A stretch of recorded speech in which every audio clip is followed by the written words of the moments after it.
So the cottage, we can't really go much over the winter, but we'd like to be able to. So we did a bit of work to try and make that possible.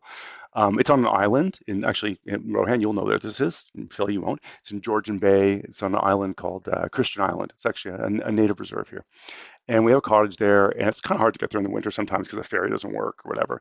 But we did winterize it because we love it and we want to be able to go out. Now, when you have buildings, you can totally just like drain all the water and do everything and close down a cottage and have it go off season. It's not great for buildings in general, actually, to be freezing cold the whole time. But if you want to go up and you want water available, I was sort of testing that out this year. So I put up, we have like maybe 8 rooms up there total, like a few bedrooms and a living room, whatever else. And so I put thermostats in every room. We have electric resistance heating in every room.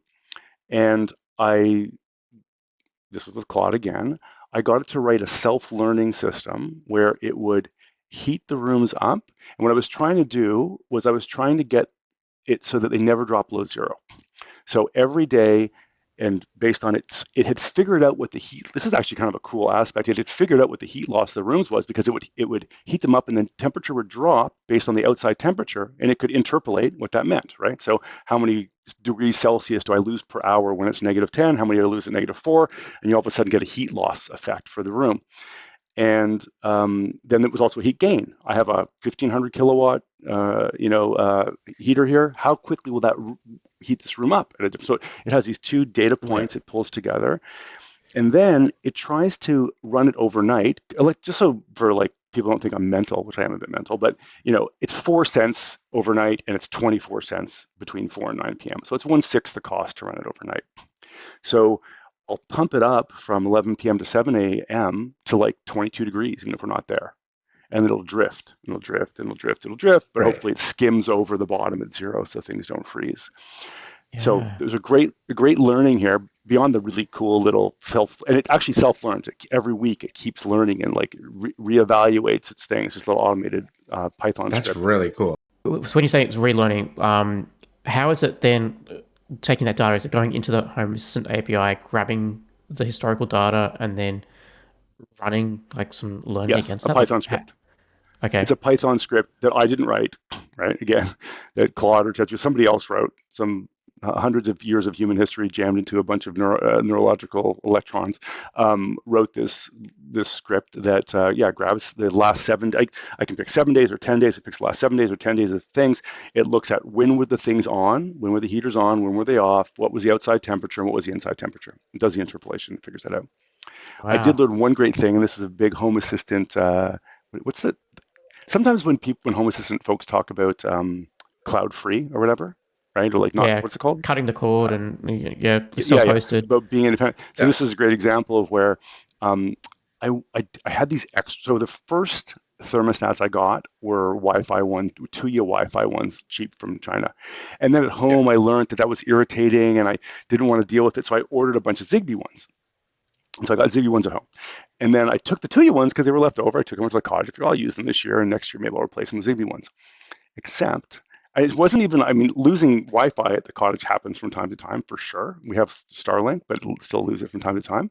But the bigger issue is that Wi-Fi sucks juice out of batteries like crazy, and particularly when it's cold outside. So a certain proportion of them just lost their batteries, and we couldn't get up there because the ferry was broken. So my system by February started failing and like not working how I thought it would. And so the lesson there is um, local Zigbee is also great from an energy use perspective, right? Like the Wi-Fi connections that those things need to make are just much more expensive electrically if you're using battery operated stuff. That's another thing. I don't know if you guys have ever done this or know anyone who has, but converting little battery operated things into wired things, like trying to take 120 volts and get to 3 volts and hook it in. Have you guys ever done that? I haven't. I've got so many like little lights that my kids have, like, and they take button cell batteries, and I'm like, they want to automate it, and I'm like, oh, it would be so cool if I could just put like a really low voltage over the Yeah, battery thing and have, like an ESP relay control it. Yeah. yeah, It doesn't sound hard, but no, I haven't yeah. done it, but I haven't seen it. Yeah, I, I I haven't would seen I it. would definitely burn my house down if I tried. So So I've been willing to be a bit of a, what do you guys call them? Sparkies. I've been willing to be a bit of a yeah, Sparky in my world. Like yeah. um, all those things up north are running on these 240 volt. Zigbee. No, actually, those are actually I use local Tuya for those because they only come that way. Very Yeah. hard to find a what we have, Phil, here is a split phase, 240 volts. So Okay. our 240 volts are actually two 124 volt lines out of phase that make the 240 volts.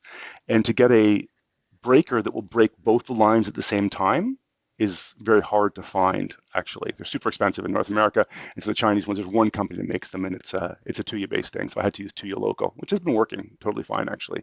The battery-operated things you couldn't do Tuya Local for because they don't show up on the IP like commonly enough. There's a weird thing. I could never connect a Wi-Fi Tuya battery-operated device with Tuya Local. It was only wired devices I could do. So, how are you accessing the cottage? Are you using Home Assistant Cloud, or are you going through a Tailscale connection? I'm using both. Okay. So I use Home Assistant Cloud because I want to give Nabucasa a few bucks a month because I think Yep. the work that they're doing is great. For Um, sure. it's a little bit like, yeah, it's like paying for a subway fare even if you like when you don't have to. It's just like Yep. it's the right thing to Yep. do. Yeah. Um, and but because I connect using VS Code and all that other infrastructure, I have Tailscale set up on all my machines, and so and from my phone, I would like, how you can put an external IP in the app. Yep. I'll put Tailscale into like I kind of use Tailscale more now, to be honest. I don't know why actually. It's just because I'm used to using it for all kinds of other things, so I end up using it. Yeah. It works beautifully.